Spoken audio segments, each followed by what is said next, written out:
কি পুজো হয়? এখানে ওই গরু ছাগলের জন্য ভগবতী পুজো হয়। এটা কবে হয়? এটা বৈশাখ মাসের 3 তারিখে হয়। আর এখানে এই পুজোটা কারা দেয় মূলত? এখানে হিন্দু মুসলিম সবাই আসে একসঙ্গে। এখানে খিচুড়ি টিচুড়ি রান্না হয়, পুজো দেয় সবাই। সবাই মিলেই পুজো দেয়। এটা দীর্ঘদিন ধরে, আজকে 100-150 বছর ধরে হয়ে আসছে। মূলত এইটা কি কেউ কারোর দায়িত্বে আছে বা কোনো হ্যাঁ, আমারই পাড়ার একজন, আমাদের স্বজাতির মুসলিমদেরই একজনও এখানে বসে। ঠিক আছে, ওনারাই দীর্ঘদিন ধরে এটা চালায়। তা আমাদের ওই পাড়ায় একটা বাঙালি লোককে দিয়েছিল যে তুমি এটা চালাও। উনি যে আগে বসতো সে মারা গেছে। মারা যাওয়ার পরে এবার তার ছেলেরা বলল যে আমরা বসবো না। এইবারে ওনাকে দিয়েছিল বসার জন্য। এবারে উনি একদিনকে বসার পরে পুজো দেয়। পুজো দেওয়ার পরে বাড়িতে যখন যায়, বাড়িতে গিয়ে দেখে ওনার ঘরে আগুন ধরে গেছে। ঠিক আছে, তারপর থেকে বলছে এটা রাত্রিবেলা ওনারা স্বপ্ন দিয়েছে যে এটা ওদের পুজো, ওরাই করবে, তোমরা কেউ বসতে পারবে না। ওর জন্য এখন ওদের বাড়ির থেকেই লোক বসে, আমার কাকারা বসে আর কি, চাস্ত কাকারা। এই যে গাছটা উল্টে গেছে, এটা কিভাবে উল্টালো এই গাছটা? এটা ওই যে আমফান ঝড় হয়েছিল না, ওই ঝড়ের সময় গাছটা গোড়ার থেকে উল্টে পড়ে গেছে। তাহলে তারপর এটা আর দেখভাল বা রক্ষণাবেক্ষণ? এটা অনেকেরই বলা হচ্ছে এটা ঠিক করার জন্য। সবাই বলছে যে হ্যাঁ হবে করে দেবো। কাউন্সিলররাও বললো যে করে দেবো। এখনও পর্যন্ত আজ পর্যন্ত এখানে কেউ আসেও না, দেখেও না। ওই যখন ভোট এসেছিলো তখন অমল বিশ্বাস এসেছিলো, এসে বললো আমি এসে আমার ভোটটা হয়ে যাওয়ার পরে আমি এসে বেদিটা করে দেবো। তা উনিও আজ পর্যন্ত এখনও আর আসেনি, দেখাও করিনি। ঠিক আছে, পুজো তো হয়ে গেল, পুজোর পরে আর কোনো দিন আসেনি এখানে। তো এবারেও তো পুজো হবে? হ্যাঁ, এই বৈশাখ মাস আসলে আবার হবে পুজো। তারাই করবে পুজো? আপনাদের স্বজাতি যারা সবাই মিলে হিন্দু মুসলিম সবাই মিলে করে পুজোটা করবে। তো এখানে কি নিয়মিত পুজো আর্চা হয়? এটা ওই মাঝে মধ্যে যাদের মানসিক টানসিক করে, কেউ দেখা গেল অনেকের বাচ্চা কাচ্চা হচ্ছে না, তারা মানসিক করলে পারে, তাদের বাচ্চা কাচ্চা হলে পারে ওরা এসে পুজো দিয়ে যায়। আপনার কি নাম? আমার নাম ইব্রাহিম। এটা কোন এলাকার মধ্যে পড়ছে? এটা সাতরাপাড়া নতুন পাড়ার ভিতরে। মন্দিরটাকে কি মন্দির বলে পরিচিত? মন্দির এটা আমরা জানি ছোট থেকে ভগবতী ঠাকুরই বলে। বলছি নন্দদা, আপনার ওয়ার্ডে সাতরাপাড়ার অঞ্চলে মাঠের মধ্যে একটা 200 বছরেরও বেশি পুরানো একটা পীঠস্থান আছে, যেখানে ভগবতী মন্দির বলেই পরিচিত। সেখানে হিন্দু মুসলিম উভয় ধর্মের মানুষ মিলিত হয়ে পূজা অর্চনা করে। সেই মন্দিরটার রক্ষণাবেক্ষণের অভাবে সেটা নষ্ট হতে চলেছে, এবং আপনাকে জানানো সত্ত্বেও আপনি সেদিকে নজর দেননি। বিষয়টা যদি বলেন। দেখুন, আমার জন্মের পর থেকেই আমি যখন একটু আমার বুদ্ধি হয়েছে তখন থেকে আমি দেখেছি ওইখানে হিন্দু মুসলিম উভয় সম্প্রদায়ের মানুষরা একটা গাছ ছিল। ওই গাছটা সম্ভবত ওই যে আপনাদের লাল লাল ফুলের মতো হয়, ওরকম গাছ ছিল একটা। ওই গাছের নিচে একটা পাথরের মূর্তি ছিল প্রথমে।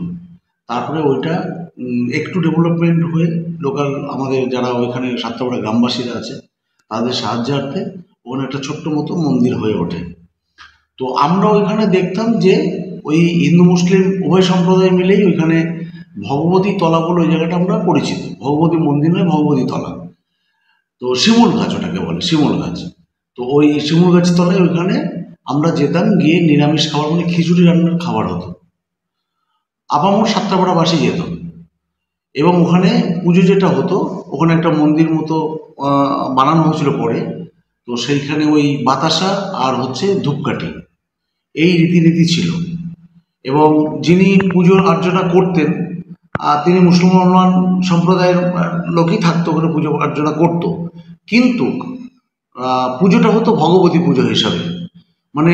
সারা ভারতবর্ষের মধ্যে পশ্চিমবঙ্গ যে নজিরবিহীন, তার একটা দৃষ্টান্তমূলক উদাহরণ হচ্ছে গয়েশপুর পৌরসভা 9 নম্বর ওয়ার্ডের ওই ভগবতীতলা যে পুজো হয় সেটা। কারণ পুজোটা হচ্ছে ভগবতী পুজো, হিন্দুদের পুজো। আর ওখানের পুরোহিত যারা তারা হচ্ছে মুসলমান সম্প্রদায়ের লোক। এই মেলবন্ধনটা নজিরবিহীনভাবে সারা পশ্চিমবঙ্গে আছে কিনা আমি বলতে পারবো না। এবার কালের কালে যা হয়, মানুষের অর্থনৈতিক পরিবেশ ডেভেলপমেন্ট করে, অনেকেই যাওয়া ওখানে বন্ধ করে দিয়েছে, এখন লোক খুবই কম হয়। কিন্তু আমি কাউন্সিলর হওয়ার পরে আমার যতটুকু মনে আছে, আমি কখনো প্রেস বিবৃতি দিয়ে বলিনি যে ওই জায়গাটার ডেভেলপমেন্ট আমি করে দেবো। আমার কাছে আমি শুনেছিলাম ওই জায়গাটা, আমি বললাম যে যথাসম্ভব চেষ্টা করব। দেখুন, আমি যখন কাউন্সিলর হয়ে এসেছি তখন জরাজীর্ণ ওয়ার্ড ছিল, মানে ওয়ার্ডের অবস্থা খুবই খারাপ ছিল, ম্যাক্সিমাম জায়গায় লাইট ছিল না, রাস্তার অবস্থা বেহাল ছিল।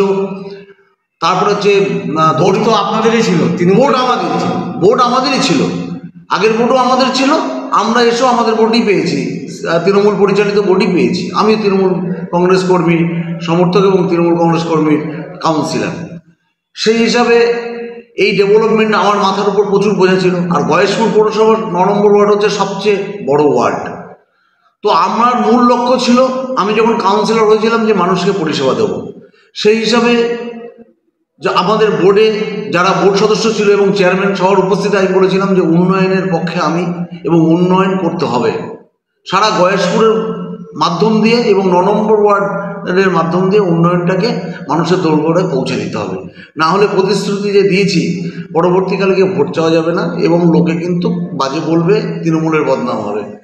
সেই পরিস্থিতিতে একমাত্র ব্যক্তি তিনি হচ্ছে মানিক পাল, চেয়ারম্যানের সঙ্গে ব্যক্তিগতভাবে কথা বলে চেয়ারম্যানও সহমত হওয়াতে উন্নয়নের আস্তে আস্তে উন্নয়নের রাস্তা খোলে এবং উন্নয়ন হওয়ার শুরু হয়। তাতে আমি অনেক জায়গায় উন্নয়ন করতে পেরেছি। কিন্তু হঠাৎ দেখলাম আমাদের চেয়ারম্যান সাহেবের মানে কি বলবো, বিমূর্তি ধরল। কবে দিয়ে বিমূর্তি ধরল? যখন 2024 সালের ইলেকশন আসলো, তখন বিমূর্তি ধরল। বিমূর্তিটা কি? যে না, উনার যারা কাছের লোক আছে তাদেরকে সব ওয়ার্ডে কনভেনার করতে হবে। দুর্ভাগ্যের হচ্ছে বিগত 2 বছর ধরে আমাদের গয়েশপুরের কোনো টাউন সভাপতি নেই দলের, এবং যুবর কোনো সভাপতি নেই, ভাইস চেয়ারম্যান নেই, ছাত্রর কোনো সভাপতি নেই। এমত অবস্থায় গয়েশপুরে যখনই নির্বাচন আসে তখনই হচ্ছে একটা কোর কমিটি গঠন করে দেওয়া হয়, তার মাধ্যম দিয়ে ইলেকশন বৈতরণী পার করা হয়। ইলেকশন শেষ হয়ে যায়, আবার জেগে তাই। সর্বোপরি চেয়ারম্যান কি ভাবলেন যে আমি দল, আমি চেয়ারম্যান, এই মনের চিন্তাভাবনা আসাতে উনি কোর কমিটির মাধ্যম দিয়ে একক ক্ষমতা বলে সমস্ত ওয়ার্ডে, যেখানে যেখানে ওনার মনোভাবনাপন্ন ওয়ার্ড নয় সেইখানে তার লোক, ব্যক্তিগত লোককে কনভেনার করে দিয়ে বসে গেলেন। আমরা সেটাও মেনে নিলাম, নিয়ে আমরা নির্বাচনের লড়াই করলাম।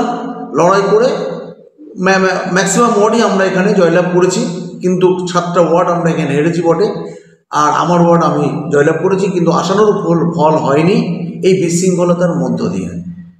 এইবার ডেভেলপমেন্ট করতে গেলে আমরা ওরা রয়েছে, এবার চেয়ারম্যান পক্ষপাতিত্ব হয়ে গেল, তার কাউন্সিলর যারা আছে তাছাড়া তিনি কাজ করবেন না বলে দিয়েছেন। আমার ওয়ার্ডে আর ডেভেলপমেন্টে টাকা আসছে না, কাউন্সিলর বাদে প্যারালাল একজন মাধ্যম দিয়ে তাদেরকে কাউন্সিলরের কাজ করানো হচ্ছে, কাউন্সিলরকে ইগনোর করা হচ্ছে, কাউন্সিলরকে সাইডে রেখে আরেকজন প্যারালাল তৈরি করে তার মাধ্যম দিয়ে উন্নয়ন পৌঁছানোর চেষ্টা করছেন চেয়ারম্যান। এই অবস্থায় দাঁড়িয়ে আমি যে পুরো কাজ কমপ্লিট করতে পারিনি, তার মধ্যে এই ভগবতী তলাও আছে। সেটাও আমার ইচ্ছা ছিল, যদিও আমি করতে পারিনি, ব্যর্থতা আমারই, কারণ আমি যেহেতু ওই ওয়ার্ডের কাউন্সিলর, আমার দায়বদ্ধতা থাকে ওই জায়গাটা, যেইখানে এত সুন্দর একটা মেলবন্ধনের জায়গা, সবার আগে ওই জায়গাটা করা উচিত ছিল। কিন্তু ওই জায়গাটা করতে গেলে অনেক সমস্যাও যেরকম আছে, যে ওই জায়গাটা পুরো রাস্তা নেই, একটা রাস্তা বের করতে হবে, জমি নিয়ে, পাবলিক জমি নিয়ে সেখানে রাস্তা বের করে তারপর ওই জায়গাটা লাইটের ব্যবস্থা করা, ওই গাছগুলো